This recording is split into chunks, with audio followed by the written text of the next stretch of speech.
हम एक विधायक हम राज्य सरकार को बोलेंगे, कौन सा बोलिए हम बोलेंगे। मैंने ये कहा कि पीठ पत्र हमने जारी किया है वित्त विभाग का रेजुलेशन को शिथिलीकरण करने के लिए, तो क्यों ऐसा किया? पैसा लाने गया पाएगा, अब उसे रोक दीजिए। करिए, हम लोग को इतना महंगा आवास दीजिए, कर दीजिए, मेरा ही आवास को पहले नीलाम कर दीजिए। हम गार्डियन गली फाइबर ब्लॉक 200 फीट 250 फीट का काम करते हैं, जो अगर 5 साल 10 साल नहीं होगा तो फर्क नहीं पड़ेगा, लेकिन बच्चे नहीं पढ़ेंगे मंत्री जी, फर्क पड़ेगा, एक जनरेशन में गया पाएगा। इस पर जब भी बातचीत होती है तो विभाग राज्य सरकार केंद्र को दोष देने का कार्य करती है। तो मैं स्पष्ट जानना चाहता हूं, क्योंकि इन्होंने उत्तर में भी लिखा है कि केंद्र सरकार से राशि प्राप्त होने के उपरांत भुगतान की कार्रवाई की जाएगी। तो मान के चलते हैं अगर केंद्र ने राशि का भुगतान नहीं किया तो आप स्पष्ट शब्दों में कह दीजिए कि ओबीसी छात्र छात्राओं को स्कॉलरशिप नहीं मिलेगा। बस हम इतना जानना चाहते हैं, अगर केंद्र ने राशि का भुगतान नहीं किया तो आप देंगे कि नहीं देंगे, एक लाइन में कह दीजिए। काहे इतना मतलब विवाद खड़ा करना, छात्र राजनीति में क्यों पिसेंगे? एक लाइन में, अगर केंद्र ने राशि का भुगतान नहीं किया तो आप देंगे या नहीं देंगे? माननीय मंत्री महोदय। माननीय मंत्री जी, सर क्लास 1 से 8 तक कोई प्रॉब्लम नहीं है ओबीसी का, क्योंकि सारा पैसा स्टेट देती है।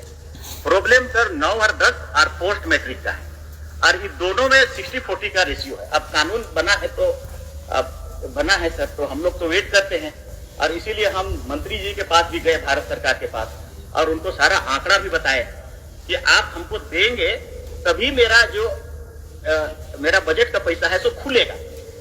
मतलब मेरे पास फाइनेंस रेजुलेशन है फाइनेंस डिपार्टमेंट का कि हाँ, कि वो नहीं देगा तो ये नहीं खुलेगा। जैसे हम मांगने गए सर, तो वो सिर्फ 3 करोड़ रुपया दिया हमको, तो उसका 2.5 करोड़ रुपया राज्यांश निकल गया, तो 6 करोड़ रुपया मात्र हुआ। तो ये 6 करोड़ रुपया में तो होगा नहीं। अब हम फिर भी वेट कर रहे थे कि वो अगर आ जाए, मिल जाए, क्योंकि वो आ करके बोले भी कि मंत्री गए थे और हम उसको एश्योर किए हैं कि और ज्यादा पैसा हम भेजेंगे, लेकिन अभी तक वो आया नहीं सर। तो क्या पता आएगा कि नहीं आएगा, हम लोग भी असमंजस में हैं, और नहीं आएगा तो हमारे बच्चों का क्या होगा, ये भी हम लोग सोच रहे हैं सर। और इसीलिए हमारे पास बजट में जो पैसा है, क्योंकि उसके लिए एक प्रावधान है कि उधर से आएगा तभी हम खोल सकते हैं, इसको शिथिल करने की आवश्यकता हम महसूस कर रहे हैं सर। हमको देना है सभी ओबीसी बच्चों को आगे बढ़ाने के लिए हमको महसूस है इस बात को। इसलिए सर करीब करीब हमारे पास काफी इतना पैसा है जिससे कि ये संभव हो जाएगा। बजट के अनुसार 275 और 9-10 के लिए 39 करोड़ और 275 करोड़ है हमारा पोस्ट मैट्रिक के लिए, इतना पैसा है। तो ये शिथिलीकरण के लिए हम लोग लेटर लिख रहे हैं। कल हमने पीठ पत्र भी जारी कर दिया सेक्रेटरी को कि आप इसका वैकल्पिक व्यवस्था करें।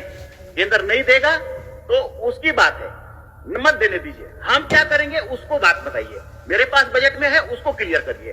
तो हमने लिख दिया है, कुछ दिनों में हम लोग इसका व्यवस्था करेंगे। पिछले कल के अनुसार हम शायद लगता है कि इसको हम लोग ठीक कर देंगे। चलिए जयराम जी, अच्छा उत्तर हुआ। यानी ठीक है अध्यक्ष महोदय, 1 साल से ज्यादा हो चुका है, तो वही तो अगर केंद्र नहीं दिया तो क्या आपके पास विकल्प है, क्या तैयारी आपके? नहीं तो जयराम जी सर आप शायद ध्यान से 1 साल से ज्यादा हो चुका है। नहीं, सही बात हो चुका है, सही बात है। केंद्र आपका सवाल को मंत्री जी स्वीकार भी किए और पीठ पत्र भी लिख चुके हैं। ये उत्तर नहीं हुआ। अच्छा, हम थोड़ा सा उनके आंकड़ों के अनुसार ही जानना चाहेंगे मंत्री जी से कि 2023-24 में कितना राशि स्कॉलरशिप के लिए भुगतान किया गया था 2023-24 में? माननीय मंत्री जी, 2023-24, हालांकि 2023-24 में आप शायद नहीं थे, फिर भी थोड़ा सा जानकारी हासिल करके। सर 23-24 में ठीक है आप बोल रहे हैं, ये तो लिखा हुआ है। 23-24 में 67.88 करोड़ हम लोगों ने डिमांड किया था, उसके बदले में 7.35 आया, केंद्र का हिस्सा इतना ही आया। 24-25 में 66.14 करोड़ रुपया डिमांड किया, 12 ही करोड़ आया। 25-26 में 45.91 करोड़ डिमांड किया, 3.95 ही करोड़ आया। फिर पोस्ट मैट्रिक में भी ऐसे ही हुआ सर, 271 करोड़ रुपया का हम लोग डिमांड किया, 77 करोड़ रुपया मात्र आया 23-24 में।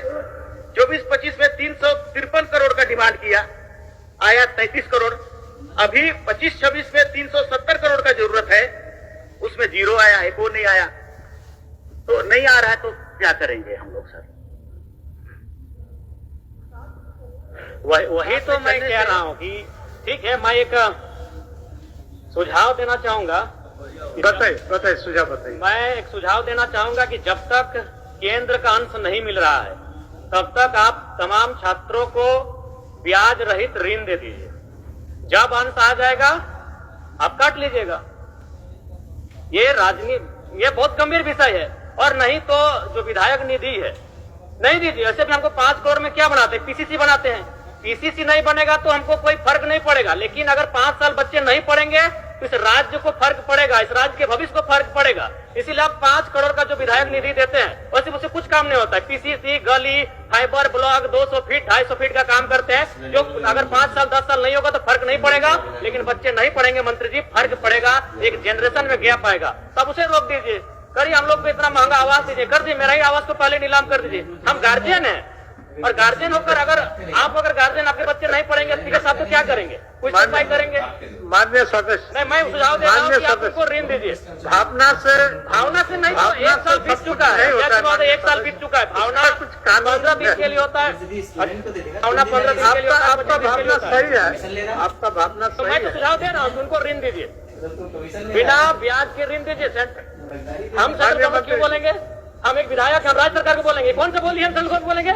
चलिए, हम सेंट्रल गवर्नमेंट से डिस्कस करने के लिए नहीं आए हैं। हम विधायक हम राज्य की सरकार से पूछेंगे, माननीय मंत्री जी, हम राज्य सरकार से पूछेंगे। बोल रहा है ये ऋण का बात नहीं है। हमने जैसा आपको कहा सर, मैंने क्या कहा? मैंने ये कहा कि वित्त पत्र हमने जारी किया है वित्त विभाग का रेजुलेशन को शिथिलीकरण करने के लिए। तो क्यों ऐसा किया? पैसा लाने के लिए। ज्यादा से ज्यादा जल्दी से जल्दी पैसा आएगा, हम लोग डिस्ट्रीब्यूट करेंगे। लेकिन हम केंद्र का हिस्सा है तो उसको देना उसका ऑब्लिगेशन था कि नहीं था, उसको वेट करेंगे कि नहीं? वेट कर रहे थे, नहीं आया तो अब हम अपना प्रक्रिया शुरू कर दिए स्टेट का पैसा देने के लिए। कुछ समय लगेगा, कर देंगे हम लोग। ठीक, कर देंगे। अध्यक्ष महोदय, इससे संतुष्ट थोड़ी हो पा रहे हैं। आप नहीं दिया केंद्र तो क्या करेंगे? वही तो एक लाइन बोल दीजिए। नहीं, हम कुछ नहीं, बोल दीजिए एक लाइन में कि अगर केंद्र का अंश नहीं आया तो राज्य के ओबीसी छात्रों को स्कॉलरशिप नहीं देंगे। जयराम जी, माननीय मंत्री ने बड़ी उदारता के साथ आपको जवाब दिया। एक मिनट महोदय, आदरणीय मंत्री जी से भी हम कहेंगे 1 साल से ज्यादा हो चुका है। हाँ, ठीक है।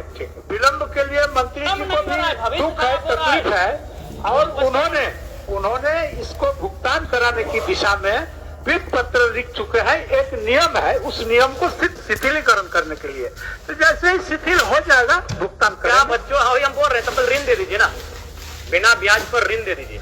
अब माननीय मंत्री जी बताएंगे इनका विकल्प क्या है, माननीय तो हम ध्यान मंत्री देना है। देखिए ये गंभीर विषय है। क्या है? बिना ब्याज पर ऋण दीजिए, और जब केंद्र का अंश आएगा, जब आप स्कॉलरशिप दीजिएगा, आप काट लीजिए। सर, ऋण एक तो सरकार या विधि या विभाग बैठिए जरा, बटन से चलता है ना सर। अब वो ऋण कहाँ से आए? कौन जगह से कौन फंड को हम देंगे? हमारे पास जो स्कॉलरशिप का चीज है उसी पर हम सॉल्यूशन निकाल सकते हैं।